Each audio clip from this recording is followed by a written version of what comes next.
جب انسان اللہ کے ذکر میں جاتا ہے, نیکی کی طرف جاتا ہے,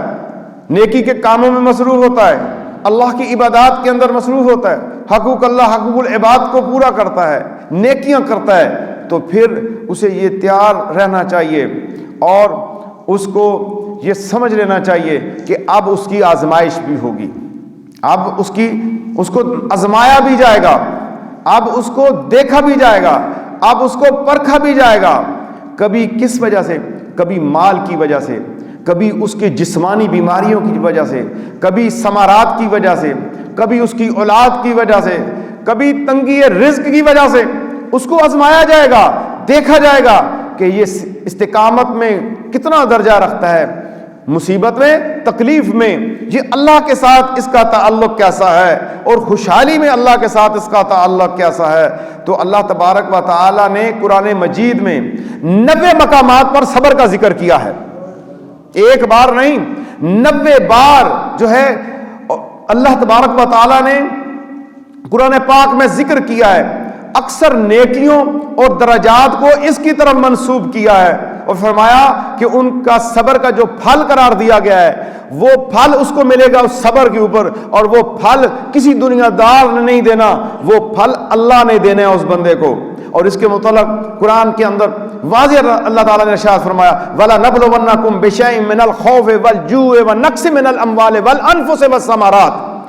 کہ جب اس کو آزمایا جاتا ہے, ضرور آزمائیں گے. اللہ تبارک و تعالیٰ کہتا ہے ضرور آزمائیں گے, وَلَنَبْلُوَنَّكُمْ ضرور آزمائیں گے, یعنی یہ بات واضح ہو گئی ہے. اب کوئی یہ کہے کہ مصیبت جادو کے ساتھ آئی, مصیبت تعویذات کے ساتھ آئی, میرے اوپر مصیبت جو ہے جنوں کی وجہ سے آ گئی, میرے اوپر مصیبت جو ہے اس وجہ سے آئی, نہیں. اللہ فرما رہا ہے آزمانا ہے میں نے انہیں, ہر حال میں آزمانا ہے جو میرے راہ پر چلیں گے. اللہ کی آزمائش پہ مومنوں پورا اترنا ہے, اور اسے خوف دیا جائے گا, پھر اسے مصیبت کے اندر اسے آزمایا جائے گا. کبھی خوف آئے گا, کبھی بھوک آئے گی, من الخوف والجوع من الاموال والانفس والثمرات, پھر انہیں خوف کے ساتھ آزمایا جائے گا, بھوک کے ساتھ, تنگ دستی کے ساتھ, غربت کے ساتھ ان کو آزمایا جائے گا, پھر مال کے ساتھ ان کو آزمایا جائے گا, والانفس, اور پھر ان کی جانوں کے ساتھ ان کو آزمایا جائے گا. مصیبت کے اندر انسان کتنا ثابت قدم رہتا ہے, اور اللہ تبارک و تعالی کتنا واضح فرما رہا ہے واللہ یحب الصابرین,